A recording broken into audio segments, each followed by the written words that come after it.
여러분, 힙지로 이러면 그냥 간단하게 말하면 을지로에 출판단지 인쇄골목이 있는 곳 이렇게 생각하시면 아주 간단합니다. 저도 거의 한 25, 6년을 그 힙지로 근처에서 일을 했잖아요. MBN 매일경제TV가 충무로에 있거든요.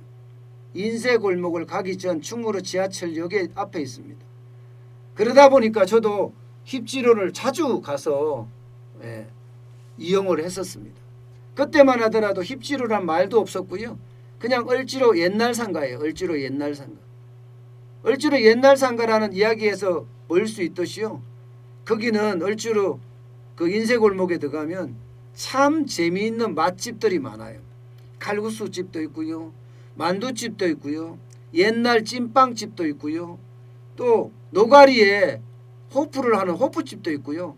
하여튼 특이하고 재미있는 곳이 참 많습니다. 그래서 점심시간에는 점심을 먹고 한 바퀴 이렇게 아이쇼핑이라고 이야기하나요? 예, 한 바퀴 이렇게 돌아보는 게 재미없기도 해요. 기자 생활할 때. 그리고 저녁에 가끔은요.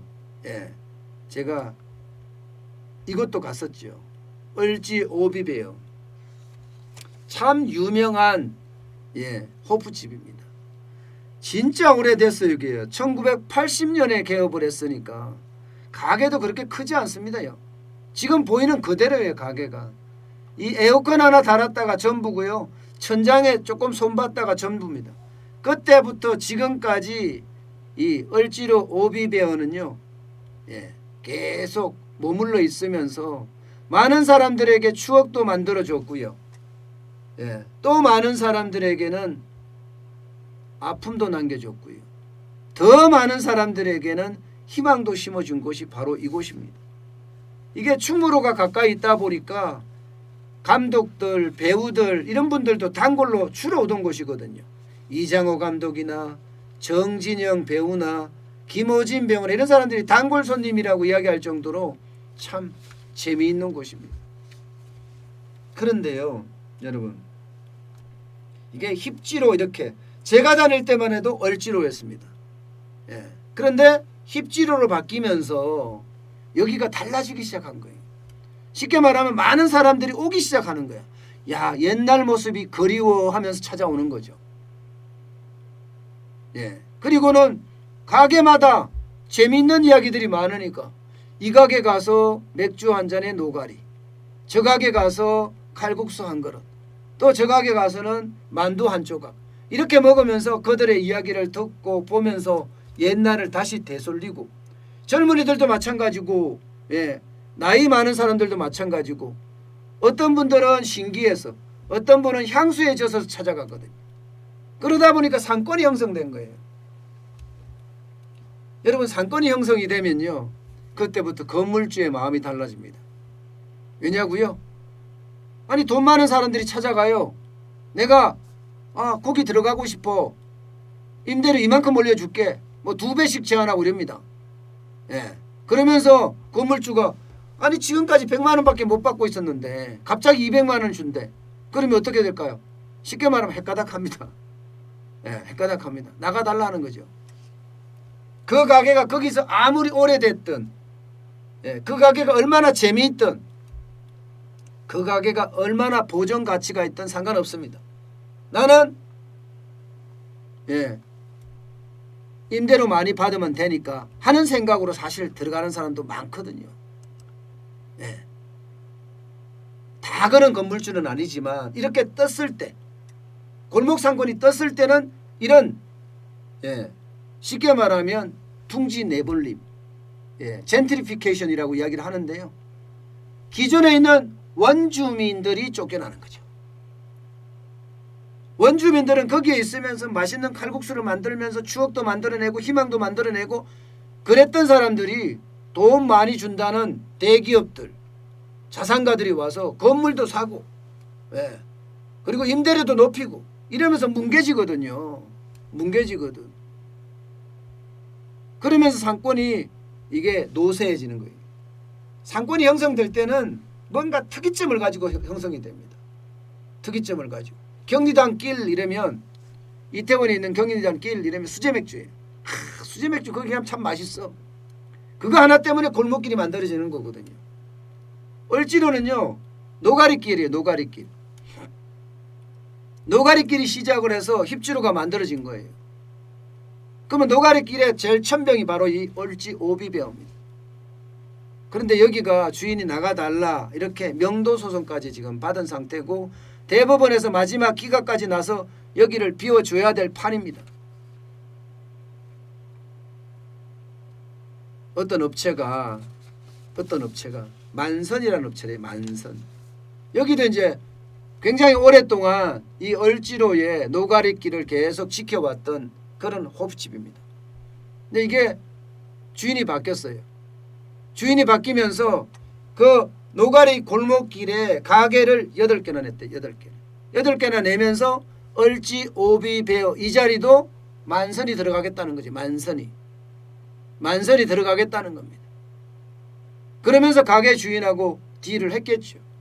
그래서 가게 주인은 나가달라고 이야기하는 거고 결국 대법원 판결까지 나서 나갈 수밖에 없는 상황.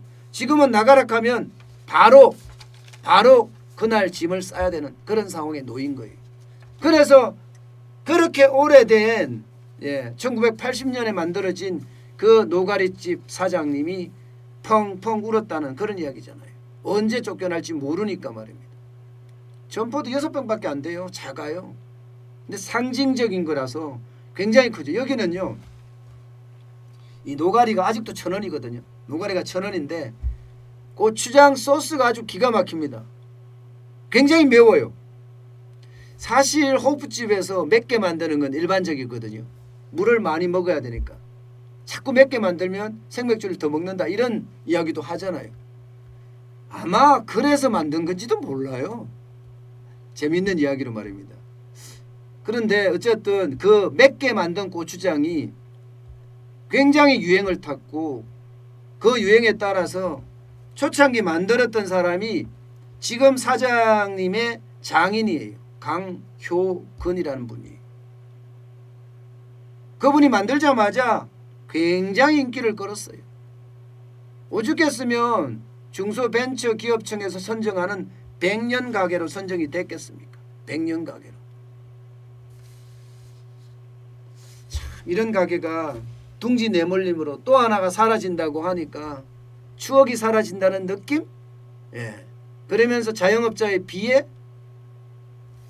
마지막으로는 우리네의 삶이다. 이렇게 얘기할 수밖에 없는 그런 상황이네요. 서민의 술친구였는데 6평짜리에 노가리 사장님이 펑펑 울 정도면 얼마나 안타까웠겠습니까? 얼마나 안타까웠겠습니까? 저는 지금 이 사장님 최수영 사장님이라고 하는데요. 힘냈으면 좋겠어요. 힘냈으면. 힘을 내서 이 추억의 어떤 그대로 어떻게 하든 지켰으면 하는 게 아마 제 방송을 보는 모든 사람들도 똑같은 바람일 겁니다. 언제 강제 집행이 되면 쫓겨날지 모르긴 하지만 또 다시 어떤 추억을 만들어내고 희망을 만들어내고 그런 공장이 만들어졌으면 합니다. 참 안타까운 소식이긴 하죠. 그런데 그게 새롭게 상권이 만들어지는 데서 일어나는 아주 흔한 상황입니다. 흔한 상황.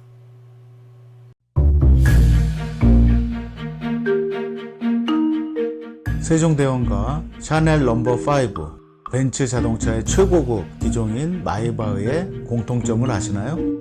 바로 침향입니다. 침향이란 동남아시아에서 자생하는 침향나무가 상처를 입었을 때 스스로를 보호하기 위해서 분비시키는 침향나무의 진액입니다.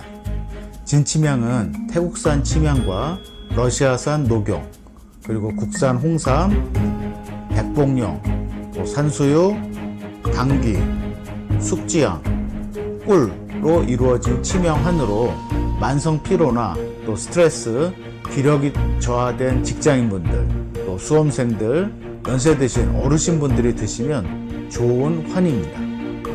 진치미약 여러분들께 자신있게 권해드립니다.